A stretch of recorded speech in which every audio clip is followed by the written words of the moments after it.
아합과 이세벨 가문에 대한 얘기를 지금 몇 주에 걸쳐서 하고 있고, 또 새벽 예배 시간에도 본문이 요즘에 열왕기 하여서 여러분 계속 들으실 거예요.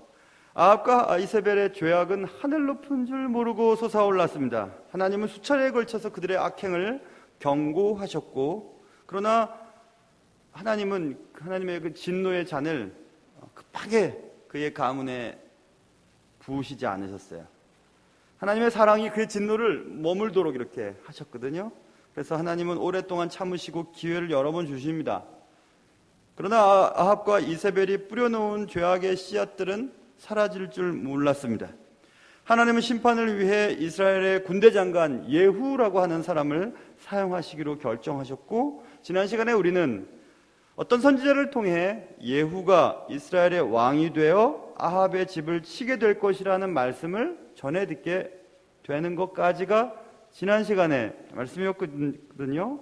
오늘은 그 예언의 말씀이 어떻게 이루어져 가는지를 살펴보게 될 것입니다.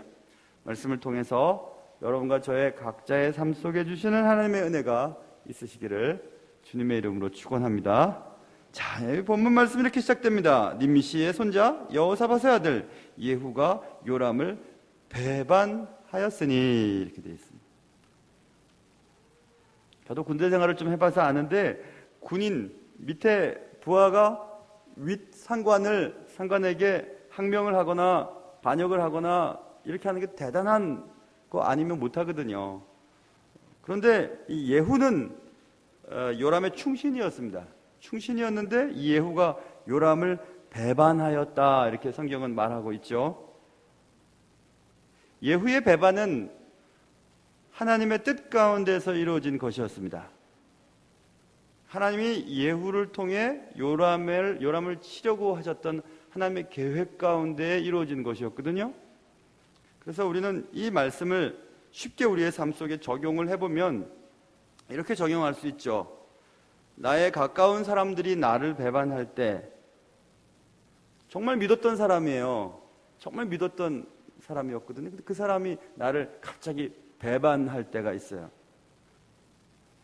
그렇게 믿었던 배우자, 그렇게 믿었던 동업자, 그렇게 믿었던 자녀가 갑자기 나를 배반해요. 그때 우리는 생각을 해야 하죠. 화만 낼 게 아니라 생각을 해야 합니다. 혹시 나의 잘못에 대한 하나님이 주시는 메시지는 아닐까? 먼저 생각을 해봐야 됩니다. 물론 세상에 믿을 만한 사람은 하나도 없습니다. 누구도 믿어서는 안 돼요. 그냥 사랑할 뿐이죠.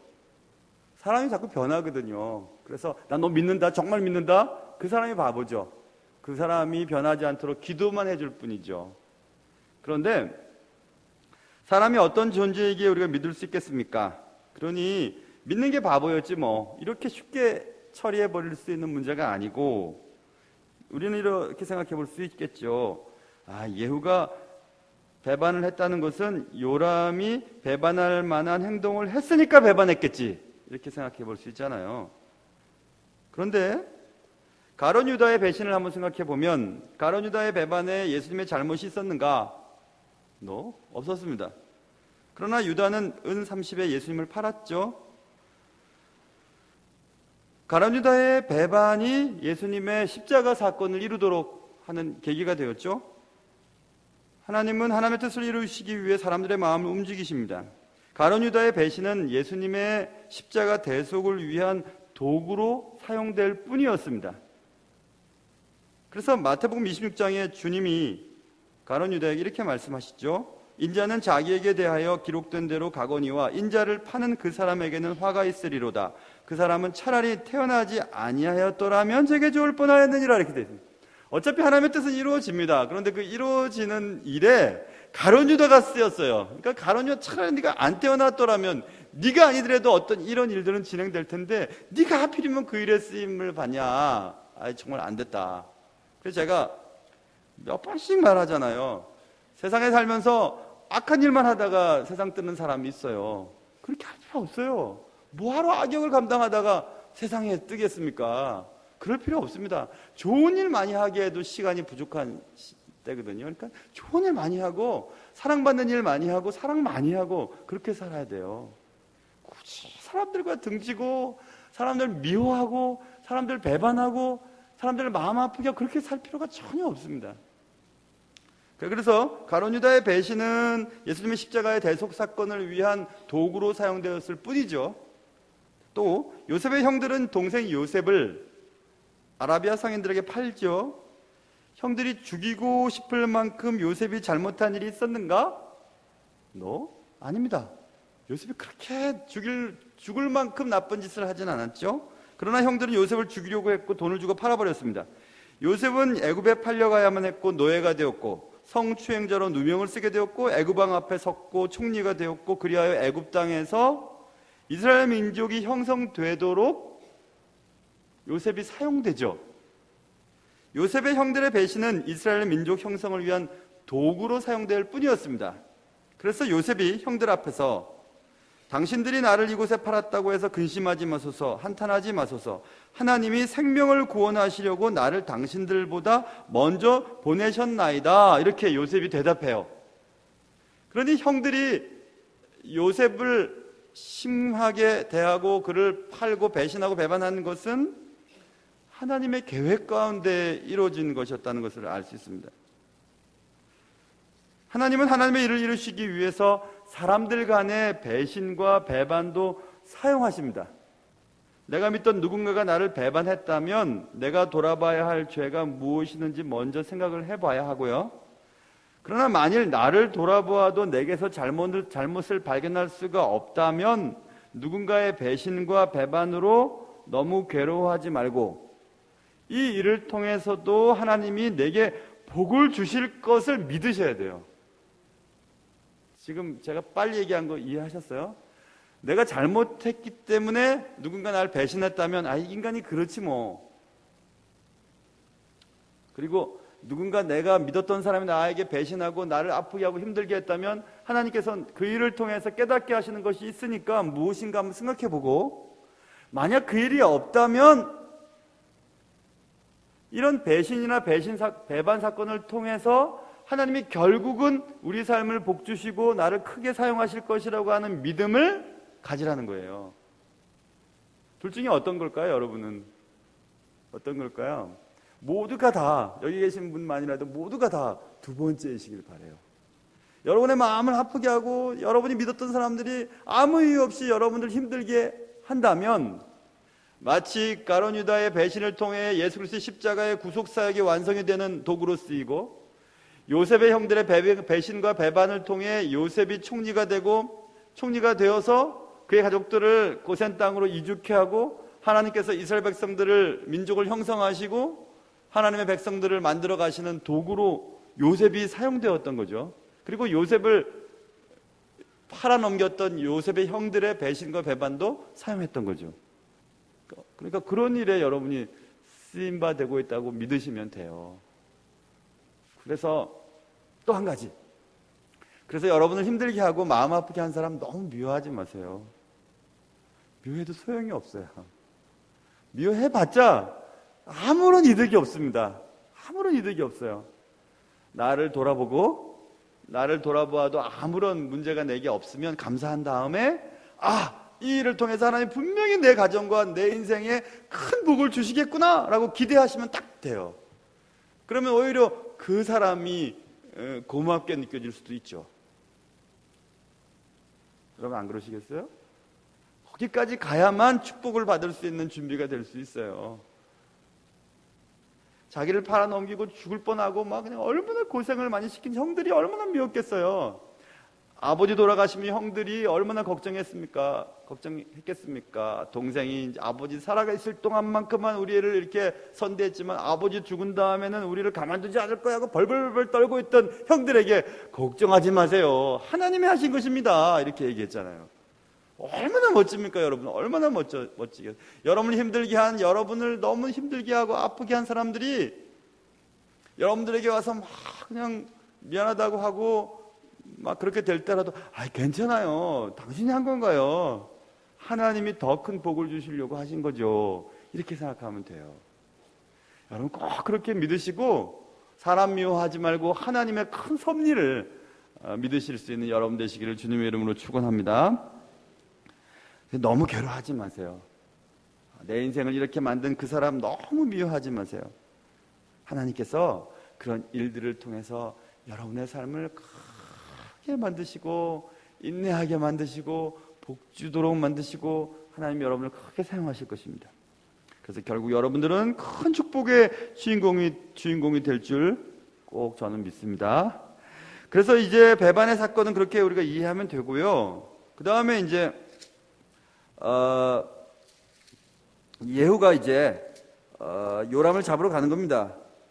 요람이 좀 부상을 당했었거든요. 그래서 이제 여차여차한 내용들은 쭉 본문에 있고, 그래서 예후가 이제 병거를 몰고 오는 것을 파수꾼이 이렇게 보고 있다가 요람에게 얘기하는 것입니다.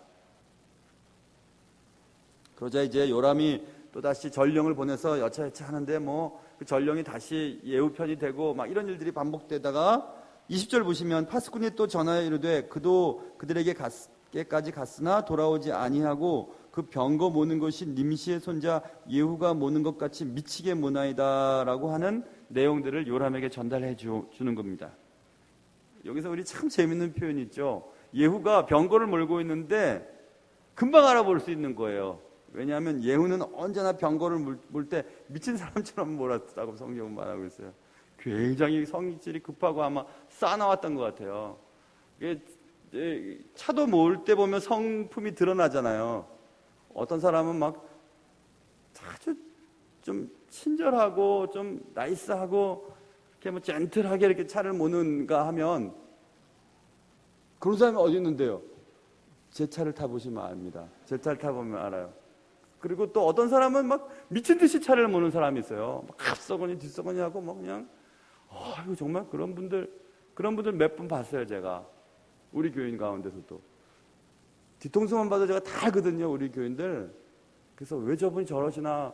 그래서 제가 속으로 생각했죠. 아마 오줌이 마려운가 보다. 아니면 배가 고프신가 보다. 빨리 가셔야 되나 보다 생각했지만 그래도 그렇게 하면 안 되죠. 너무너무 그러다 사고 나면 어떻게 하겠어요. 성격이 드러나요, 여러분. 운동을 할 때도 마찬가지예요. 운동을 할 때도 저도 이제 목사님들이랑 가끔씩 테니스를 치는데 가끔씩 쳐요.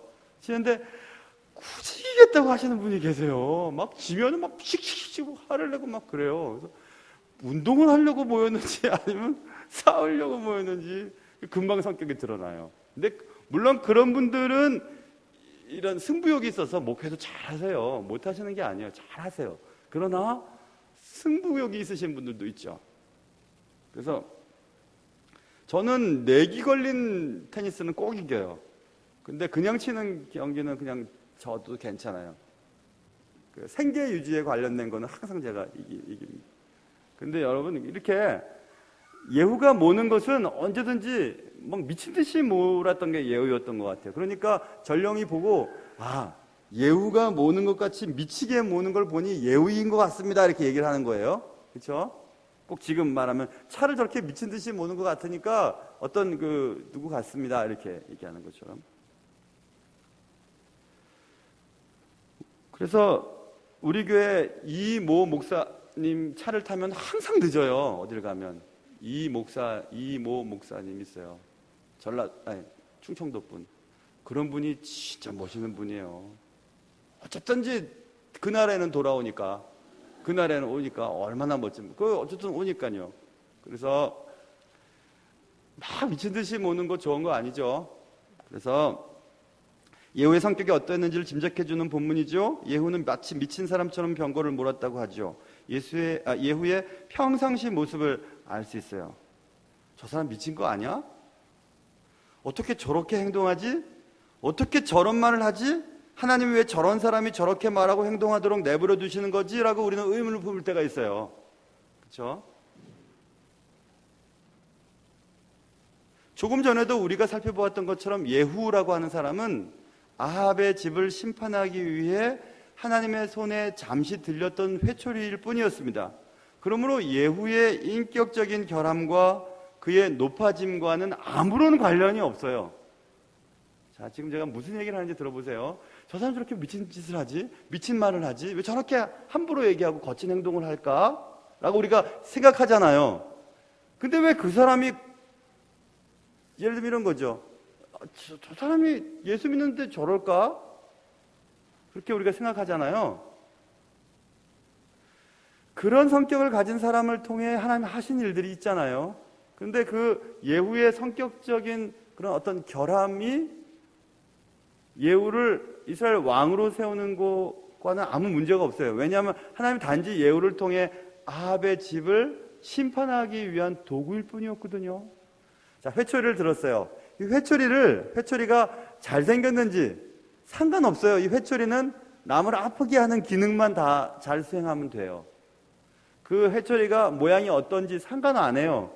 그 회초리는 단지 누군가를 때려서 맞은 사람이 아프게 만드는 기능만 수행하면 그 회초리의 기능은 다 하는 거거든요. 그러니까 예후를 보면서 저 사람 왜 저렇게 성격이 급해? 왜 이렇게 미치는 것 같아? 그분한테 그럴 필요 없어요. 그분은 단지 그분의 그런 성격이 누군가를 자극하고 하나님의 뜻을 깨닫게 하거나 하나님의 손에 잠시 어떤 일을 하기 위해 그분의 성격과 그분의 어떤 가진 것들을 사용했던 것 뿐이에요. 그리고 이제 하나님이 계속 그를 사용할 건지 버리게 될 건지 그거는 그 다음 일이죠. 잠언 16장 보면 여호와께서 온갖 것을 그 쓰임에 적당하게 지으셨나니 악인도 악한 날에 적당하게 하셨느니라.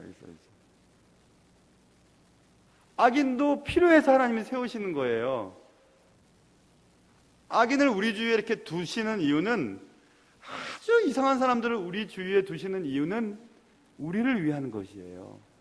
악인은 그 일만 하기 위해서 만들어진 사람이에요. 그러니까 사실 불쌍하지 않아요, 여러분? 불쌍한 사람들이에요, 그분들. 너무너무 안 된 사람들이라고요. 우리를 잠자지 않게 하도록 하나님이 내 옆에 가시와 회초리로 세워두신 분이에요. 그분의 인격에 대해서 우리는 뭐라고 할 수 없어요. 그분이 악할수록 하나님의 일을 잘하고 있는 거니까. 악인은 악한 일을 위해 쓰임받기 위해 세워놓은 사람이니까 전혀 문제가 안 돼요. 하박국에도 이런 말이 있습니다. 선지자가 이르되 여호와 나의 하나님, 나의 거룩한 이시여, 주께서는 만세전부터 계시지 아니하시니까 우리가 사망에 이르지 아니하리이다. 여호와여, 주께서 심판하기 위하여 그들을 두셨나이다. 반석이시여, 주께서 경계하기 위하여 그들을 세우셨나이다. 하박국이 의문이 든 거예요. 왜 하나님을 믿는 백성들과 나라가 이렇게 멸망을 당하고 어려운 일을 겪고 포로로 팔려가는 일들이 생깁니까? 왜 그렇습니까? 저런 사람들한테 왜 하나님의 백성들이 고통을 받아야 됩니까? 고민에 빠졌지만 깨달았어요. 그들은 주께서 심판하기 위해 그들을 사용하시는 것 뿐이구나 라고 생각을 한 거예요. 그래서 시편 73편에 보면 의인이 고민에 빠지죠. 어떤 고민이냐 하면, 난 하나님을 잘 믿는데도 나는 내 삶에 고통이 있고, 저 사람은 하나님을 잘 안 믿는데도 사업을 하면 다 잘 되고, 기도했던 것보다, 원하는 것보다 훨씬 더 잘 되고, 먹는 것도 풍족하고, 죽을 때도 아무 고통 없이 잠자듯이 죽고, 얼마나 잘 먹은지 막 눈이 막 튀어나오고, 이렇게, 성경에 써 있어요. 눈이 막 튀어나오고 말입니다. 여러분, 눈 튀어나온 여러분들, 태생적으로 태어난 분들 말고, 많이 먹어서 막 튀어나온 분들. 눈이 왜 태어나는지, 왜 튀어나올까요? 많이 드시는 분들이 생각해 봤어요. 지금 금방. 먹을 걸 찾아다니니까 아마 튀어나오는 것 같아요. 그죠? 그럼 지금 금방 생각이 났어요. 먹는 걸 막 찾아다니니까. 그래서 아마 눈이 튀어나오는지 모르겠어요.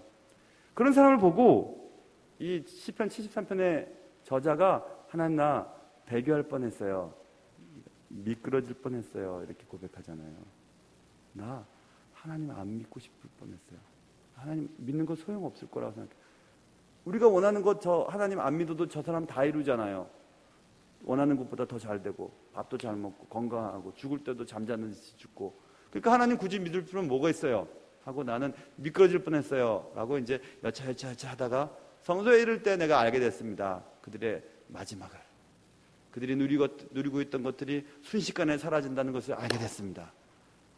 내가 미끄러진 곳에 있는 것이 아니라 그들이 미끄러운 곳을 걸었군요 하고 깨달아져요. 시편 73편에 나와 있잖아요. 그러니 여러분, 악인의 형통함을 보고 이상하게 여기지 마세요. 악인이 잘 돼서 의인 옆에서 의인을 괴롭히는 것도 그들이 해야 할 일이에요. 그들이 눈이 튀어나오든지 상관할 필요가 없어요. 우리가 중요한 거예요. 내가 중요한 것입니다. 내가. 자, 보세요. 오늘 기독신문에 보니까 그 얘기가 나오던데, 제가 가끔씩 설명을 드린 분이 계세요. 독일의 유명한 신학자 디트리 본회퍼라고 하는 유명한 신학자죠. 그 칼바르트라고 하는 스위스의 신학자의 제자이기도 하고, 미국 건너가서 공부할 때 여러분 라인홀드 니버라고 하는 분 있잖아요. 그 라인홀드 니버에서 공부를 했던 아주 훌륭한 독일의 신학자였죠. 그의 고국에 나치의 핍박을 당하고 고통을 당하고 있는 것을 못 견뎠던 이 본헤퍼가 아마 유니온 신학교였을 거예요. 유니온 신학교에서 교수직을 하다가 고국으로 이제 입국을 합니다. 미국의 동료 교수들은 말렸죠. 너 가면 죽는다. 디트리 본헤퍼는 가요. 유명한 얘기를 하죠. 미친 운전자가 차를 몰고 사람들을 막 치고 받고 그렇게 하고 있는데 미친 운전자를 끌어내야지 가만히 두면 되겠는가? 라고 얘기를 해요. 그래서 미친 운전자를 끌어내기 위해 히틀러를 암살하는 모임에 가담을 하죠. 그러다가 발각이 돼요. 1943년에. 그리고 45년 세계대전이 끝나기 바로 전에 이제 형장의 이슬로 사라져버리죠. 너무 신학계에서는 큰 타격이에요. 벌써 그가 죽은 지가 70년이 됐죠. 그게 바로 우리가 생각해야 될 문제예요. 대한민국의 80년대, 제가 80년대 초에 대학을 다녔었는데 그때 한참 힘들었잖아요. 물론 70년대도 마찬가지고. 그때 한참 사회운동 했던 신학생들이 감리교 학생들, 그리고 한신대 학생들, 소위 이제 사회 정의를 외쳤던 그런 분들, 그리고 디트리 본헤퍼의 책, 신자의 공동생활이라고 하는 책을 번역했던 독일로 유학 갔다가 오셨던 문익한, 여러분 잘 아시는 그 북한을 방문했다가 고초를 당했던, 여러분 생각해 보세요. 어떤 게 옳을까요? 어떤 게 옳죠? 미친 운전자가 차를 막 몰고 사람들을 막 상하게 하고 다녀요.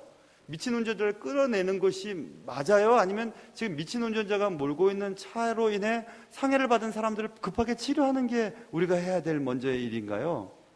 어떤 거죠? 어떤 게 옳아요, 여러분? 미친 운전자를 끌어내는 것이 더 급해요? 미친 운전자의 차에 상해를 입은 자를 치료하는 것이 더 먼저일까요? 디트리 본헤퍼는 미친 운전자를 꺼내는 일을 먼저 해야 된다고 생각했죠. 우리가 속해 있는 대한예수교 장로의 합동 측은 개인 구원에 더 강조점이 있어요. 소위 사회 구원에 강조점이 있는 그런 신학 사상을 가진 개신교의 교단이 있죠. 다 맞아요. 틀린 건 없어요. 그러나 미친 자도 사용하시는 하나님의 섭리를 인정한다면 우리가 먼저 해야 될 것이 무엇인지가 결정이 되죠. 미친 자를 끌어내기 위해서 우리가 미친 자처럼 행동을 할 수도 있다는 거예요. 그러면 우리의 개인적인 구원에 큰 영향을 줘요. 잘 생각해 보세요, 여러분. 잘 생각해 보셔야 돼요. 사회 복음, 사회 구원에 대한 강조점을 강조하다 보면 개인의 구원에 대한 개인의 신앙을 돌아볼 여유가 부족해요. 그러나 사회 구원과 정치, 경제, 사회 이런 부분에 대한 분야에 그리스도인들이 책임을 지지 않는 것도 문제죠. 그런데 우선순위와 힘의 균형을 어느 쪽에 둬야 할지는 여러분 각자가 선택을 하셔요. 그러나 분명히 오늘 본문에 예후가 모는 것 같이 미치게 모나이다. 예후의 미친 성격은 하나님이 이스라엘 백성들의 영적인 부분을 회복시키기 위해 사용한 예후가 가진 성격이었어요. 너무 깊게 들어가나요? 저는 이 문제를 한번 생각을 해보았습니다. 말씀을 읽으면서. 오히려 걱정하고 주의해야 할 것은 너 혹은 그가 아니라 나예요. 내가 제일 중요해요. 이런 사회의 불의한 사회적인 상황 속에서 내가 순수한, 순진한, 그리고 순전한 신앙생활을 유지할 만한 힘이 내 속에 있는가? 그걸 생각해 봐야 되죠. 더 쉽게 예를 들면 이런 거예요, 여러분. 일제의 침략하에 신학자들이 갈등을 겪었어요. 한국에 남아서 신사참배를 하지 않고 옥고를 치르면서 견뎌내는가, 순교하는가. 그때 외국에 유학을 가서 공부를 하고 그 시간 동안에 공부를 하고 돌아와서 한국 신학계의 큰 역할을 감당했던 분들도 있었잖아요. 옥중에서 고통을 받고 순교를 당한 분들이 넌 뭐 했어? 넌 그때 너는 외국 가서 유학하고 돌아가지 않았어? 라고 얘기를 하거나, 혹은 외국에서 유학을 공부를 하고 돌아온 사람이 그래 나는 죽을 죄를 졌지, 민족이 고통받고 있을 때 나는 그래 외국에서 공부를 했어 하면서 평생토록 하나님 앞에 잘못된 것을 얘기하면서 고통받는 게 옳은 걸까요? 그건 아닌 것 같아요. 하나님은 각자의 삶을 각자의 형편에 맞게 사용하셨던 것이라고 믿으면 되죠. 옥중에서 고통을 받고 순교를 받은 분도 잘한 거고, 그때 하나님이 외국에 가서 공부를 하게 하셔서 공부를 하고 와서 한국 신학계와 한국의 신앙을 회복시키는 일에 사용되었던 많은 귀한 목사님들도 있었거든요. 그런 분들도 나쁘다고 얘기할 수는 없죠. 우리가 생각해야 될 것은 나는 지금 내가 하는 역할을 잘 감당하고 있는 것가 제일 중요하고, 우리가 다른 사람을 보고 넌 뭐 하는 거야 이렇게 얘기할 수가 없어요. 하나님의 주권적인 섭리를 이해할 수 있는 사람은 아무도 없기 때문에 그렇죠. 오늘 이 예후라고 하는 인격적인 결함이 있어 보이는, 성격이 너무 급하고 차를 몰아도 막 미친 듯이 모든 이런 예후의 성격이 살짝 드러나는 본문을 통해서 왜 하필이면 예후 같은 사람을 사용하십니까? 라고 얘기할 수가 없어요. 왜냐하면 예후는 하나님의 그냥 손에 들린 하나님의 백성들을 깨닫게 하기 위한 회초리일 뿐이니까. 그래서 여러분, 사랑하는 여러분, 사람 미워하지 마세요.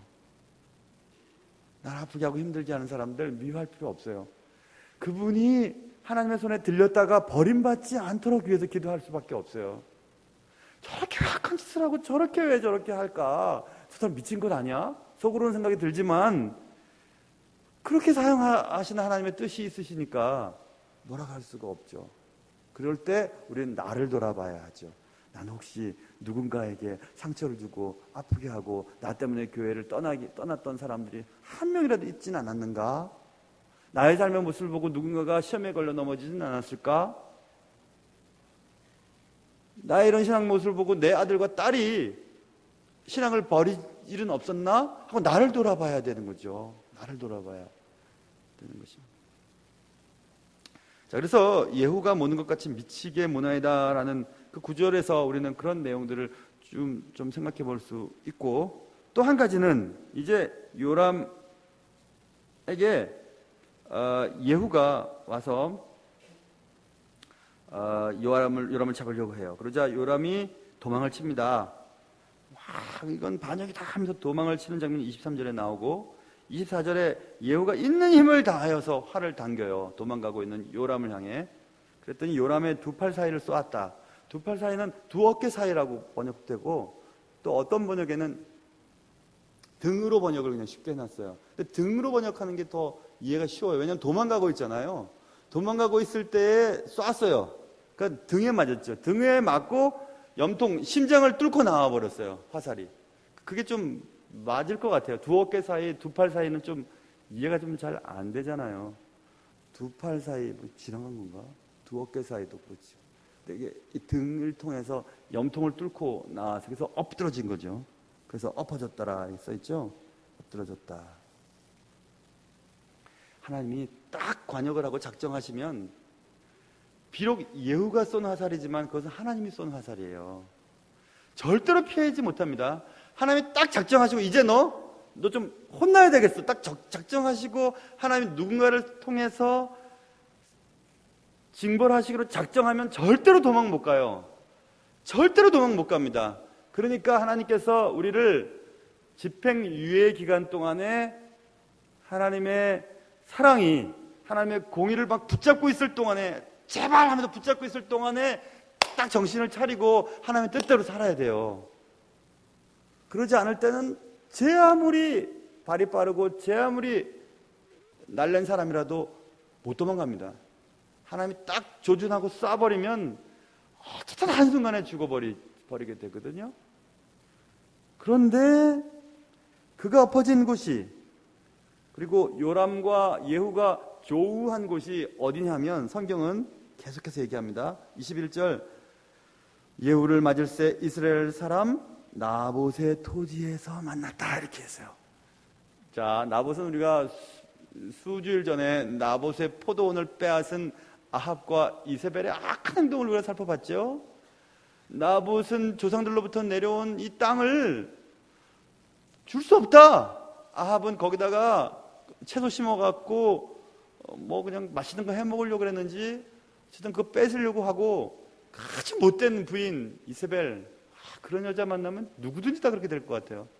그 이세벨을 만나서 그냥 이세벨이 그냥 두 증인, 불량자를 세워놓고 거짓 증인하게 하고 하나님과 왕께 저주했다는 말을 하게 하고 돌로 쳐 죽이고, 거기까지만 기록되어 있는데 오늘 본문에 보면 보세요. 26절 보면 여호와께서 말씀하시기를 내가 어제 나봇의 피와 그의 아들들의 피를 분명히 보았노라. 그땐 나봇도 죽이고 나봇의 아들도 죽였던 것 같아요.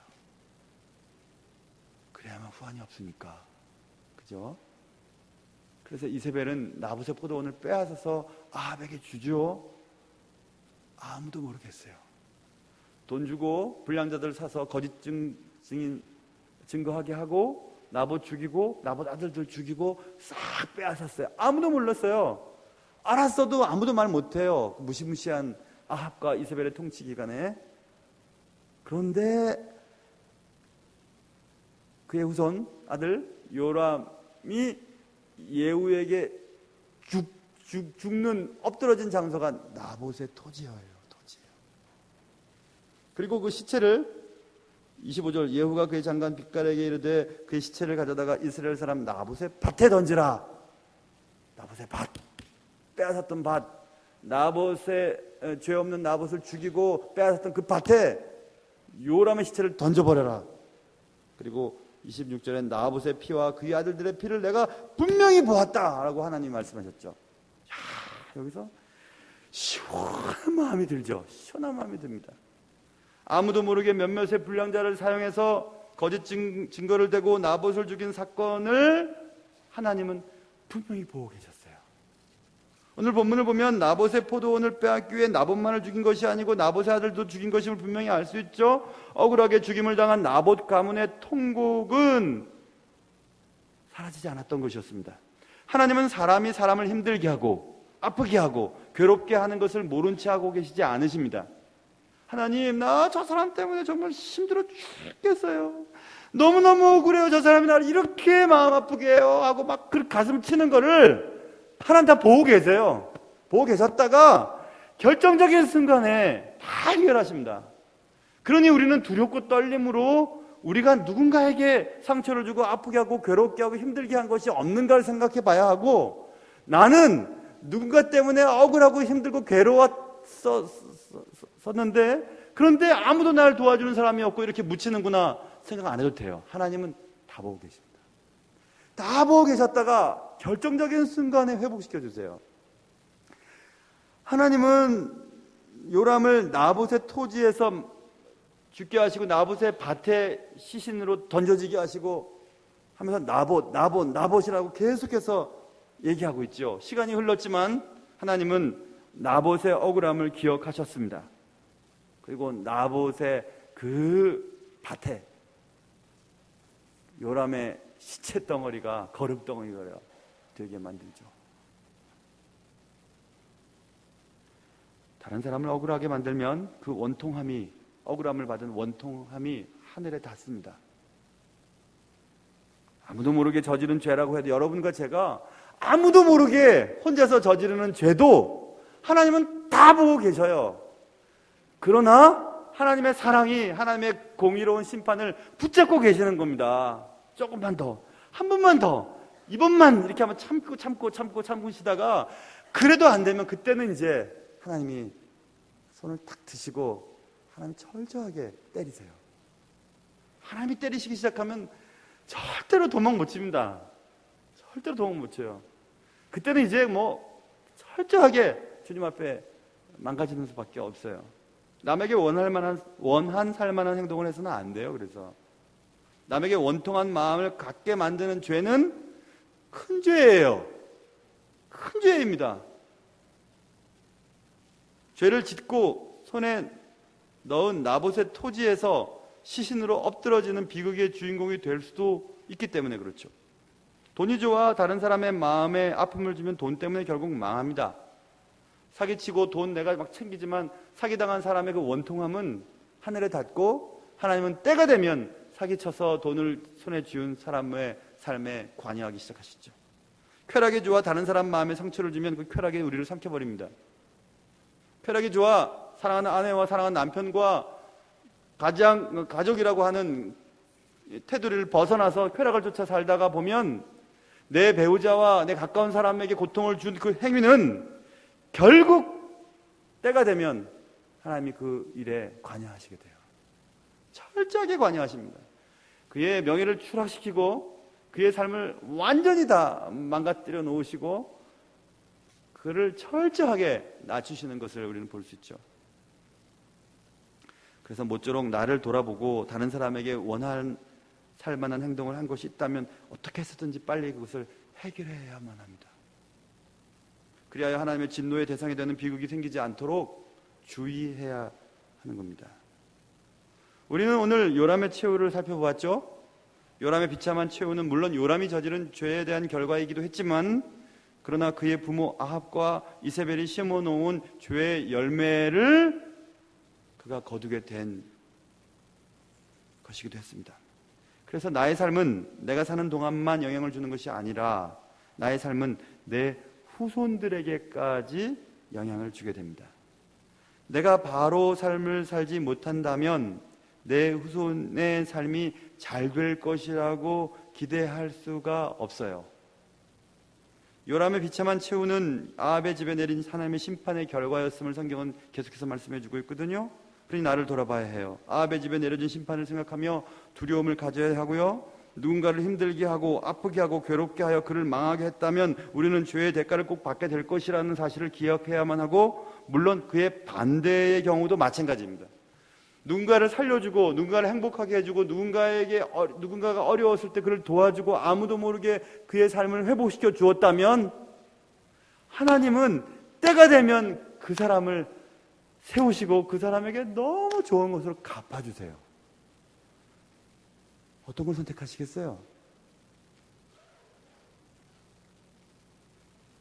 내가 사는 동안뿐 아니라 우리의 후손들에게까지 비참한 혹은 행복한 영향을 주는 역할을 우리가 지금 하고 있는 것입니다.